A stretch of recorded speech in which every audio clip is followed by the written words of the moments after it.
Hello and welcome to my third Battle Realms video of just showing the different clans. Today I've got the Lotus Clan, and just before I get too far in, I'd like to say this has sort of been a learning experience as well as a showing experience. So if there's anything I say that turns out to be not quite correct, or I change my mind about certain units on their use and which I prefer, that's just because I've been playing the game a lot, trying out different things, finding out what works.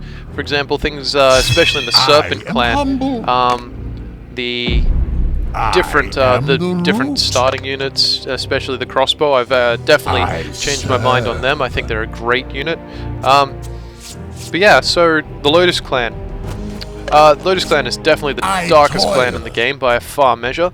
They're very much into body horror, dark cults, that sort of thing, and I'll get into that when I actually get to the units. Right now I'm just trying to get set up. The main thing to keep note of in this map, this is Crater Lake, by the way, another 1v1 map.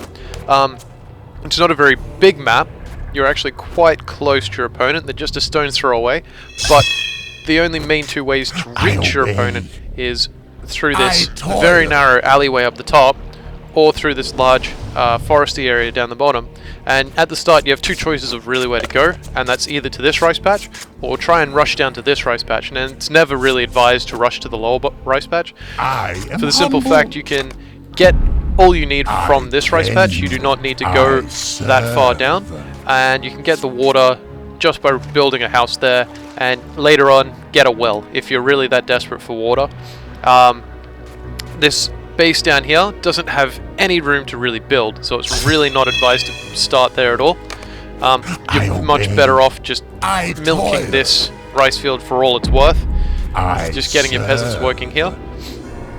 That's much more important. Also, it's worth note that having more peasant huts means you produce more peasants, so always helpful to have 3 or 4 peasant huts. Peasant huts are also really cheap, so they're good for scouting. You just position them a bit further down, somewhere around here, to try and spot enemies trying to sneak up on you. So right now, all I've done is I've sent a peasant into the forge, and that's created a blade acolyte. And you'll see this naming trend. So we've got the blade acolyte, they've got a slashing damage type, and I'll go into damage types in a minute in a bit more in depth. I only briefly mentioned it in my other video about the Serpent Clan. So he's got a slashing damage type. He's a very reasonable early game unit. He's fairly fast, like most of them are, and slashing isn't a bad damage type, it's just not as good as piercing, especially not at this point. But yeah, he's just another standard solid tier 1 unit. However, from the Blade Garden you get the Leaf Disciple, who is which is what I personally consider an amazing tier 1 unit. They have a ranged attack where they shoot piercing little spikes, which is just great. Piercing is always good to have, and then additionally they've got damage return. So whenever they get hit by melee, they return some of the damage dealt to them back to the attacker. It makes them good against basically all melee units, and still a very solid ranged unit. On the matter of tiers of units, that is when I send one unit from a building into another building to train up even further, they do actually get stronger in health. So if I sent this Blade Acolyte into the Blade Garden, he would become an infested one, and that would overall increase his health. I don't say in some cases increase his damage, it really depends on the unit. So it is an overall upgrade in that sense, but unit composition is by far more important than just building the biggest unit, because the biggest unit might be great, it might have a lot of damage and a lot of health, but it won't be very versatile. It won't be the best you can have, really. It'll just look like it on paper, which isn't necessarily what you should be doing, aiming for. You want a nice diverse army of a few different units, and trying to take advantage of all the special abilities. So what I've got here is an infested one. That's a Blade Disciple, Blade Acolyte, or a Leaf Disciple, and that's passed through the Forge and Blade Garden, a peasant that's gone through both, and they come out as an infested one. I'll talk about them more in a moment, just waiting for this Staff Adept first, who are the last tier 3 unit. Tier 1 unit, sorry. That's a bit of a slip up. So right now I'm mostly just gathering as much rice as I can to try and rush this town square. So I have a nice little so I can get that well, I really sort of, I don't think I will need it really all that much, but it's good to have. So what we've got here is the Staff Adept. They're a nice reliable unit, a lot like the other units. I personally don't like them that much. They're not better than the Blade Acolyte. Why? They're just sort of similar, but the main difference is that they've got a blunt attack type, and blunt attack type usually isn't that strong against other units. Blunt attack type is usually reliable against heroes, just not other units. So that's just the situation I personally think they're in. So I'll just send him into this Blade Guard. So right, Infested Ones, they're the tier 2, first tier 2 unit I have built. They also have a piercing attack, and as you can see, they've got a bloated stomach that is literally just dripping blood and maggots. And to attack, they tear the maggots from their guts and throw it at their enemies. Not a very pleasant unit at all, but very effective, because for a start they're melee. They've got a nice piercing attack. A lot of the problem with a lot of the tier 2 Lotus units is a lot of them are very slow. They don't have a lot of stamina. But anyway, so the Infested Ones, when they die, they unleash their payload of maggots, so to speak, spraying them everywhere and damaging nearby enemies. And I think that also can apply to crops. I have a few too many people on resource gathering, so I'm going to send one of them to go build me this town center, and then they'll both work on the Crypt of the Brothers, which we'll get in a minute. Right now, I want to look at the Unclean one. Actually, while I'm at it, oh no, that'll do. I've got the Unclean one. The Unclean one has, I think, a blunt ranged attack. Maybe it's magic. I can't quite remember. And basically, their lungs are full of a tar-like substance, which is also just very nasty. And they vomit it into their sling here, and then they throw that at enemies. And hopefully, you'll get to see that somewhere through, somewhere during this game. I do intend for that to come up, fighting the enemy specifically. When they die, they leave a black area of effect. Enemies that walk into it get blinded, and if you can't remember, the blind effect is what the Serpent Towers did, it's what smoke bombs do. Nearby enemies can't see. They can't automatically acquire new targets, so it's very good at tripping up the AI. It's not so good against human players because they can just reorder their units to attack. It looks like I'm about to get my first attack actually, so I'll talk about the diseased one in a minute. First I'll just look at the tower. The Lotus Tower is probably one of the best towers in the game. For a start, it does cost 100, but it has this powerful effect where it shoots lightning. So it's not only just, it's an expensive tower, but rightly so. So it has that lightning effect. Likewise, if a unit if the tower is destroyed, the unit isn't killed, they're instead teleported away. So here you're going to see there's the black goo being thrown, all sorts of effects going off. Get to the brothers in a minute. For now, I'll just talk about the diseased one, since this attack is probably going to keep coming, but they're not going to do anything. He's got his lungs basically full of toxic air, and that device on his back allows him to breathe it out on nearby enemies and poison them. It's a very strong attack, but once again, like all tier 2 units of the Lotus, they're very slow, and when they die, I'll just wait for the battle to stop so you can hear me a little better. So as you can see, he's lost most of his stamina already.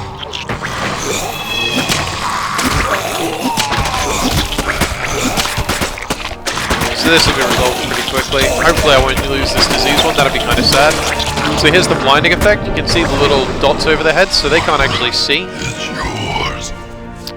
So anyway, back to just building up my base. So he's hurt, so I'm actually going to send him into this to get the Rite of Ascension, just to, not that it'll give him extra health, but I just build it. The Rite of Ascension is basically their version of a tier 3 unit. I'll get to that in a moment. Firstly, I'm just going to have a little scout around. Yeah, everything seems fine. So, yeah, just waiting on this guy. So right now I'm getting a couple of channelers. They are the healer of this team. They have a very simple, they have 3 ravens that float over their heads. They slowly gain them over time. And then they can expend one of those ravens to heal a unit. So they're a little bit different to geishas. Whether they're better or not really depends on the circumstances, but I would still always put only 2 of them in, 2 or 3 of them in my army, maybe 4 if I felt I really needed it. You don't usually need that many healers, but it all just depends on what you're going for. So I'm just getting this Rite of Ascension, a channeler, and once again here's the upgrade to basically increase their healing rate, recover ravens more quickly. I fly. And so that allows them to just heal more and more frequently, and there we go, they just used a raven to heal. They also use those ravens to attack, so it's extra important to make sure they stay out of fighting, because if they waste those ravens, they can't heal. So this guy's got Rite of Ascension now. It looks like a battle gear, and it is. So I'll just use that in a moment. And then I'll start going into the battle gear of this team. Oh, okay, so this is the problem with being set up there. I'm just going to try and rush my peasants away real quick, because that's basically doomed. I'll let that peasant die, he can't get away. So that's why you don't really want to set up there, that's why you really need a well. I'll hurry and get one of those, but I've got plenty of backup water, so I'm not in too much of a threat. I obey. That house is going to go down. I think I'll build a tower over here in a minute. I'll do that now. Why wait? I can tell the enemy's coming, so I might as well just get to it. So, Rite of Ascension. Now basically what this does, it transforms the unit who has it. Any tier 2 unit can get it, and they can turn into a warlock like this. And what that does is triggers their on-death effect. I can't actually see it this time. I don't know why. I just need to come fend this off before my poor peasant dies. Oh, he's not going to make it out. Alright, well, I've got a fight here, so I'm just going to quickly fend this off. Shouldn't take too long. See, he's got a couple of warlocks here. They are in action.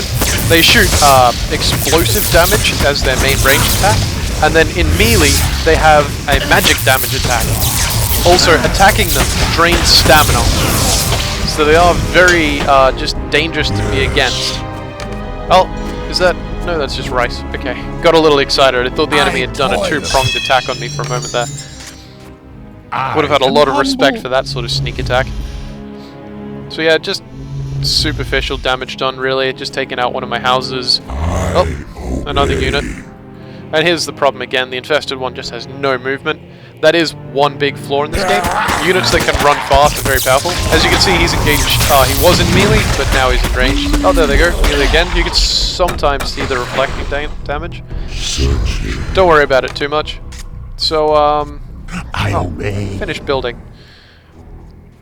Yeah, just gathering resources for the moment. So we'll go into the battle gear of this team. They actually attain battle gear. And if you're not sure what I mean by battle gear is the abilities of the units. The special tricks they can perform. So for example, if I take... Oh, he's got no... that's sad. So, what's a good example? Let's just take this peasant. And he's about to have a very sad day. You don't have to worry about leaving bags of rice. Other peasants will usually pick them up if they're available. So... normally, the first way Lotus can gain battle gear is by using one of the three brothers. You pay with the dark power. Actually, I'll get another brother just to demonstrate. Each brother corresponds with one of the three main unit production. So, and then you select the unit you want to give the dark power to, like so, and there you go. He now has rebirth, and that's an automatic ability, so there's nothing to worry about there. Well, just got a little bit of a battle on hand. I'll try and get this unclean one back. I don't want him dying.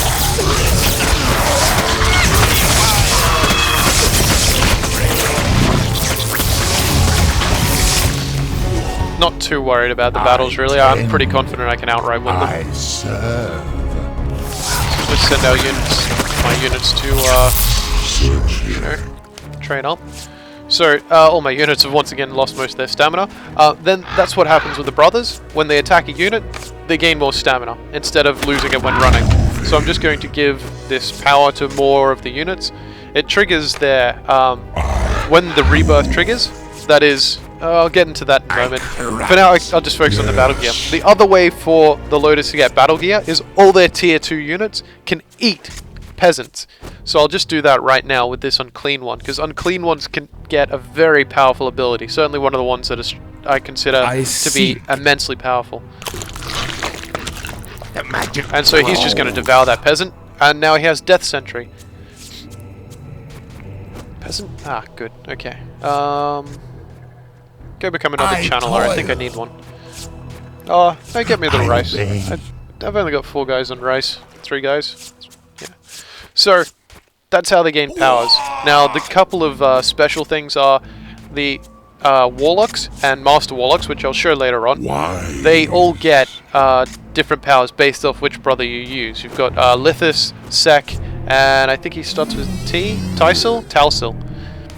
I hope I'm pronouncing this right. So they get a different power based off which brother uses an ability on them. So check out what the different abilities are. Experiment. They can be very useful. In this case, I've got Rebirth on my infested ones. That means when they die, they spring straight back up on full health. That's very useful in combat because it also triggers their on-death ability and hits nearby enemies. So I've got, likewise, when you make a unit, one of the tier 2s, into a Warlock, it also activates their tier 2 ability, and hopefully I'll get to demonstrate it. So I'll put him on the rice patch, see if it has any effect there. So, splat, and there go the maggots, and they hurt nearby enemy units. I am humble. So now that I have 2 Warlocks, I can actually do something very special. I can send them both to do battle in the Warlock's tower. So I'll just demonstrate this. Yes. But for now, I'll just look at my army. I learned. Yeah, so send them into the Warlock's tower, and then they do battle. And what comes out is 1 Master Warlock. No one's really sure what happens in the tower. Ah, I forgot to put her. Up we go. The wind. But out comes a Master Warlock. No one's sure if that's 2 fused together, or if it's one overtook the other and took his skull, or something like that. But once again, this is the morbid, dark, really dark, just team. The leaves obey. So I'm just going to keep giving these guys Rebirth. Rebirth is just very useful. So here we go. Now we have a Master Warlock. And they, like the Warlocks, have 3 different battle gears based off what you give them. Your channelers can't learn abilities, unlike the geisha of the other teams. They can't learn anything. But they're good enough on their own that they shouldn't really need it. I toil. Go collect me some rice, just trying to get to the keep. So now I've got a nice actual, pretty sizable army. This is actually the sort of composition I'd go for. A couple of channelers, a few frontline rebirthed infested ones. This is just my personal flavor. Try what you like. Then some Leaf Disciples up the back, because they are just a very reliable unit, and then at least 1 unclean one with Death Sentry. Death Sentry is so powerful, you throw it down on a spot, does AoE damage to all enemies near it. You put that on an enemy rice patch, it's not safe to farm there anymore. They're just a complete area of denial, or it helps you win fights. So next I'm going to be looking at upgrades. Got a few upgrades available.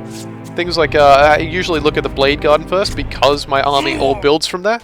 Definitely Leaf Disciples do more damage is of interest. Bond of Pestilence increases the infested one's range, area of effect, sorry, which also makes them just very useful in combat. So I'm just going to go ahead and get Leaf Fight for now.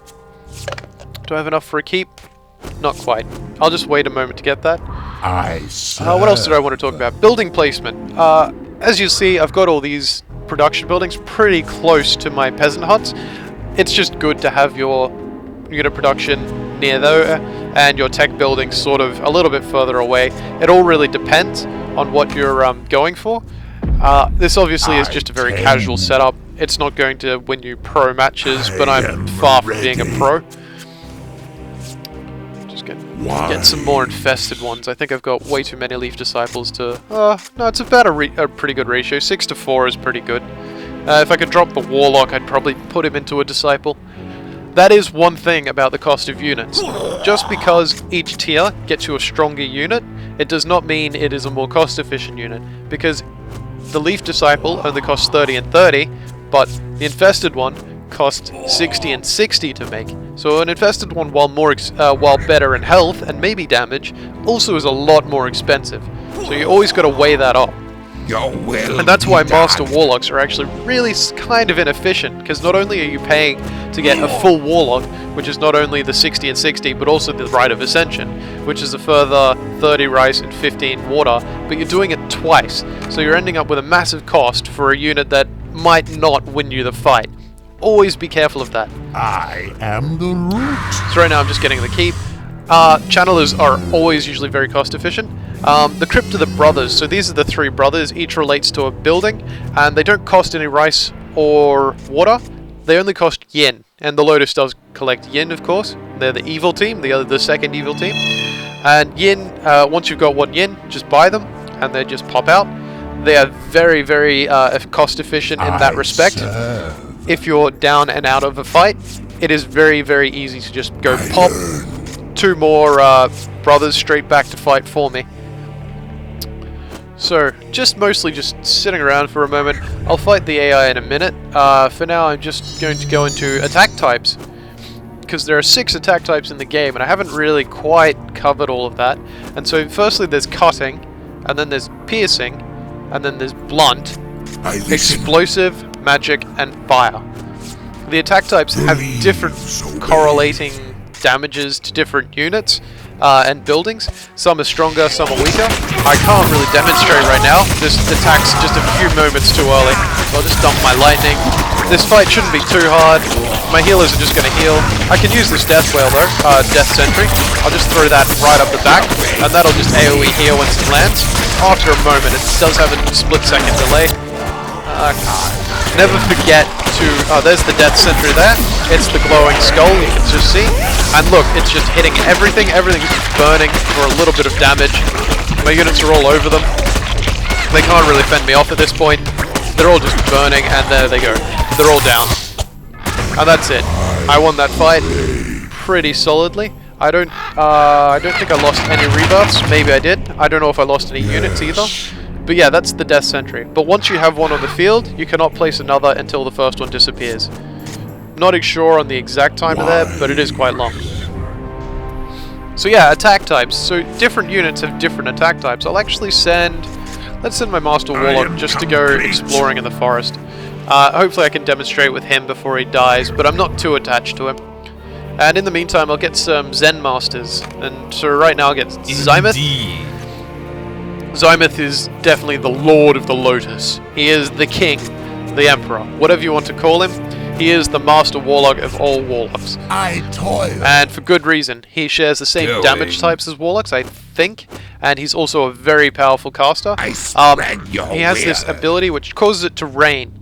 Doesn't sound that impressive, but while it is raining, he can call down lightning. Lightning in groups of 3 sometimes, up to 3, on nearby enemy units, which is just a powerful way to damage. I am power. Master Warlocks. Complete. That's another thing about the units. The slowness of a unit does have a large impact on how capable they are. A slow unit is not usually a good thing. That's why a lot of the time I prefer a lot of the faster units. Infested ones I'm okay with because they are just very powerful and versatile. Like, they're very strong in fights. I obey. Leaf Disciples are one of those units that you can really get behind for their speed and their damage. They're just an all-round good unit.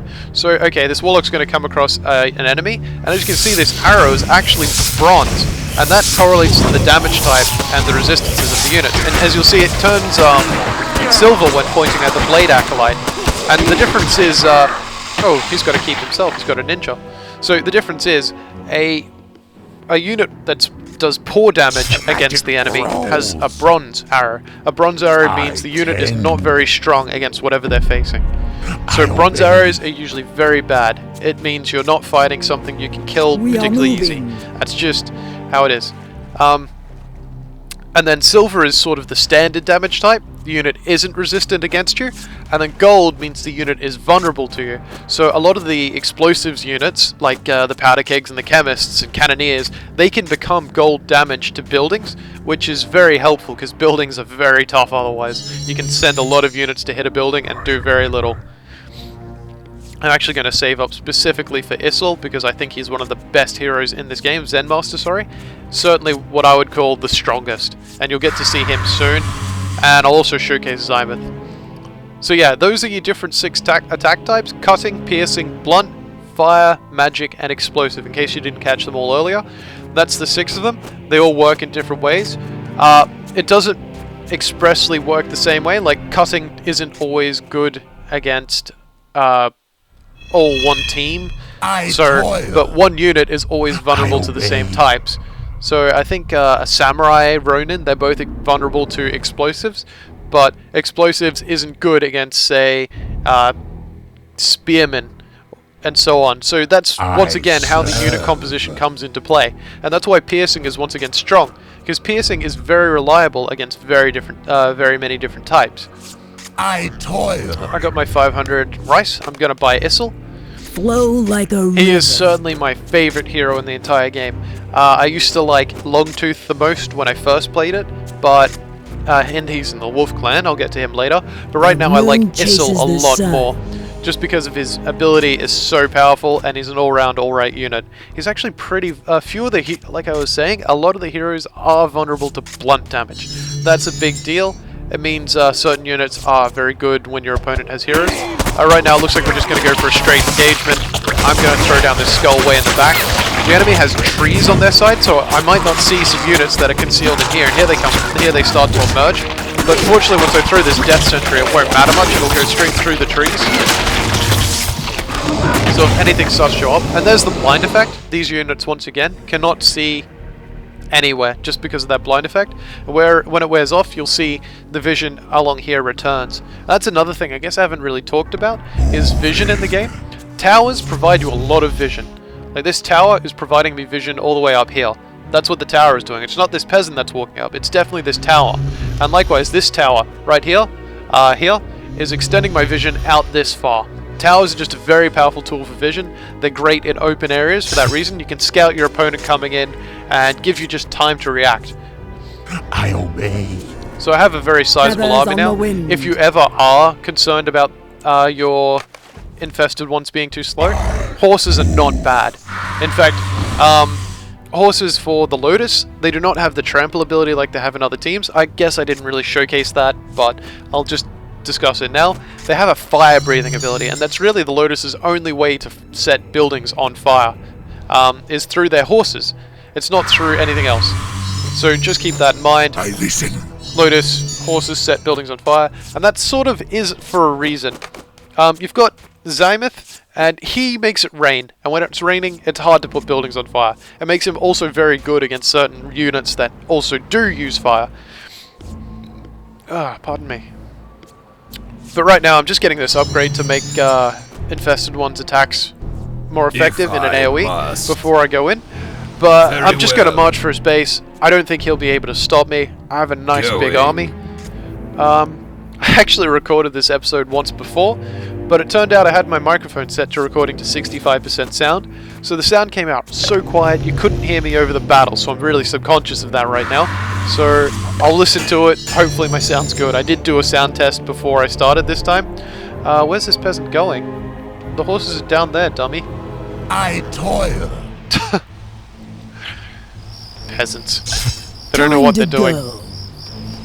So here's my marching army. Indeed. The trees in this map actually make it very difficult to predict your opponent. You can actually sweep really low and try and avoid confronting a scout of theirs just left in the middle of the forest, or you can just try and walk straight towards their base. As I said, it's not very far away, so a close engagement can happen. Fighting in the forest is usually bad if you're trying to take advantage of your ranged units, but if you've got a more melee-oriented army, you can take advantage of your opponent's vulnerability. I think. I might be getting... Oh, that's right, yeah, trees can block projectiles. I don't think you've had a chance to see that. You might soon. I tend. So, I get more serve. horses. Even peasants can hop on horses. That's a good way to transport horses to your army if you're in need. Horses, I don't know, I mostly think they're useful for their ability to give your unit extra health more than anything. It doesn't really matter. So I'm going to come to the edge of this forest. I'll just stop around here, and then I'll cast Zamoth's rain ability, and then we can start the battle, and hopefully I can commentate well enough as things go down. Why? The enemy should have a nice army, because I haven't seen his for a while. So here comes the storm, and that'll just start building up. If you watch just over here, you can actually see the clouds start to darken, and then it begins to rain. And there we go. And that's one of my favorite effects in this map, in the game, is just the rain. So I'm just going to quickly select my entire army, control that, group that to 1, control group the channelers to 2. Always make sure you have your healers split off from your main army. I cannot stress that enough. It's just too valuable. So I'm going to actually move them back slightly so they don't rush in. and the battle's begun. So my army's going to try and rush forward. I'm going to use Issel's ability, and you can see my units just go nuts. They just gain such a huge speed boost. Where are my healers? And so they're just going crazy on the enemy. Once they hit this guy, it'll lose me vision. I'll just have to reorder my army to attack. There's the blindness effect, but it doesn't really stop me because I'm a human player, and I can just sort of see what's going on. Just checking that my infested ones still have rebirth. And relying on my channelers to keep my other units alive. There's another tower. I'll just order my main golden force to go hit that. I'll order these few, turn around on him. So as you can see, once again, I'll just hover. There's bronze weapon. There's a silver weapon. Yeah, I don't think I'll find gold. Oh, they've got a Zymoth as well. This should be interesting. A Zymoth duel. I'll actually pull the rest of my forces away just so I can let those two battle it out. This is exciting. Look at them go. Oh, lightning everywhere. Come on, guys. Actually, you hold position for a moment. Okay, maybe this battle isn't as exciting as I thought. I'm gonna go break that up. No, you come up here. And so I'm just gonna order this guy to place a death sentry right near their peasants. And that'll just cause them all kinds of pain. It'll make their rice field pretty much untouchable. There he is. I see it hasn't worked. Sometimes that happens based off the placement. He's also got a Sobin. That's another hero. He can make little golems that collect resources. The AI has actually kept up very well in this particular game. I'm a little bit impressed. Oh my god! My own base has been attacked. This is terrible. Okay, going to run a peasant away real quick. Also going to spawn the Jesus. Okay, I'm going to spawn Coral. Coral's actually a very good hero because he can't be hit by ranged attacks. And this is actually a perfect chance to showcase it. So, Coral, go pick a fight. Now watch, the enemy's attacks will actually just fly around him mysteriously. He's very good like that. So he's just going to chop this warlock apart. They can't quite hit him for some reason. Can I hit with lightning? No, okay. Well, it's okay, I ran this peasant away, and now he's going to build me a peasant hut instead of carrying water. He should really know better. And Coral's just going to be able to clean this up because they're all ranged, and he's a nice tough melee unit. He's got a cutting attack, so he's very strong against this sort of thing. And how's my army doing? They're doing just as well as his army was doing. Wow, that really caught me by surprise. I guess that's what I get for not paying attention. So I got actually really wrecked. This is one of the worst positions you could be in. See, I've lost everything but my last highest tech units. However, in this game, it's actually pretty easy to recover, just so long as you have some resources. You just need to fast build. Can I hear an enemy tower, or is that just my unit? Okay, so if you've got some spare resources and something like this does happen, what you want to do is immediately start fast building with as many peasants as you can to rebuild just your best tier 1, tier 2 units. Fast build with 3 or more peasants to get these buildings up. Send 1 or 2 inside. Maybe only have 1 or 2 peasants collecting resources, if that. It's just too important to actually get involved in rebuilding your base. I obey. This really is a worst case scenario, but I'm delivering them much worse. As you can see, this is just going to be game over from here. Just going to tear the last few things apart. Sorry that I didn't really catch that one. Wow, I was really just so focused on the battle at hand, I didn't catch that. I'm completely surprised. So I'm going to get this Blade Guard because I love the Blade Guard. It's so bad. And I'm going to leave Issel right here to just... And there they go. There's the AI trying to fast build something up themselves. They look a little bit delayed in their reactions. So, I'll just actually properly demonstrate this. So I've got enough resources. I'm going to send my peasants to fast build it. And just watch at the rate of building. More peasants does mean builds faster. That's invaluable to use and know. I'll do the same with a forge, just so I can get those back up, and I'll start spending some yen just to get my upgrades. I don't really need... So here they go, they've built a forge. It's just a matter of collapsing on them at this point. And here we go, let's use Issel's ability again, just to speed everything up. And there they go, nuts again. And that's why I love Issel. In fact, Zymoth's reign has long since worn off, but that's okay. Maggots everywhere. I think I'll be coming up to one of their last few houses in a minute. For now, I'll just send my channelers to stand over here just to make sure the We are enemy doesn't moving. try and rebuild, If because sometimes I they must. do try that.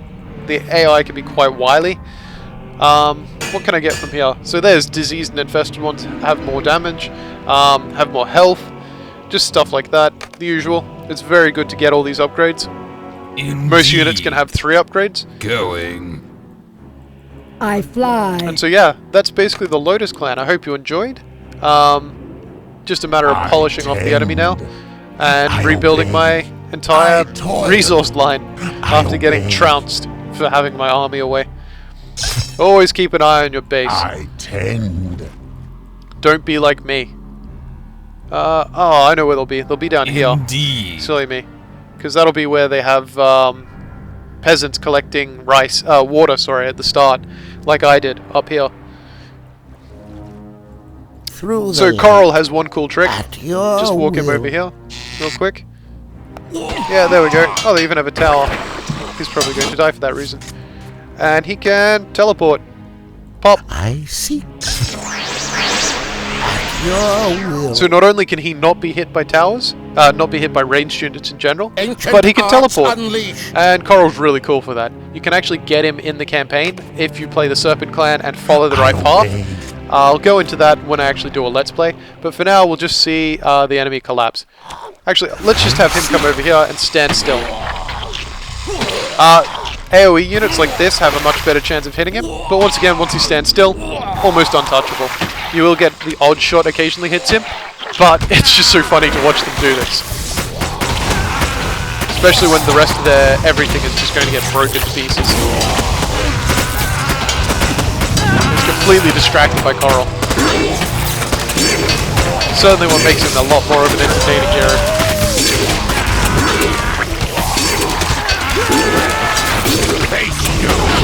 Not much to say, but clean up. And there goes the tower, and this will be it. That's the last few units and the last few houses. Will follow. So yeah, if you are interested in a dark team who delve into evil sides and commit dark atrocities, the Lotus team sounds like the thing for you. They're certainly a very entertaining team, and certainly I'd recommend them for a new player. They're very well rounded, very solid in all cases, and they're just a hell of a lot of fun to play.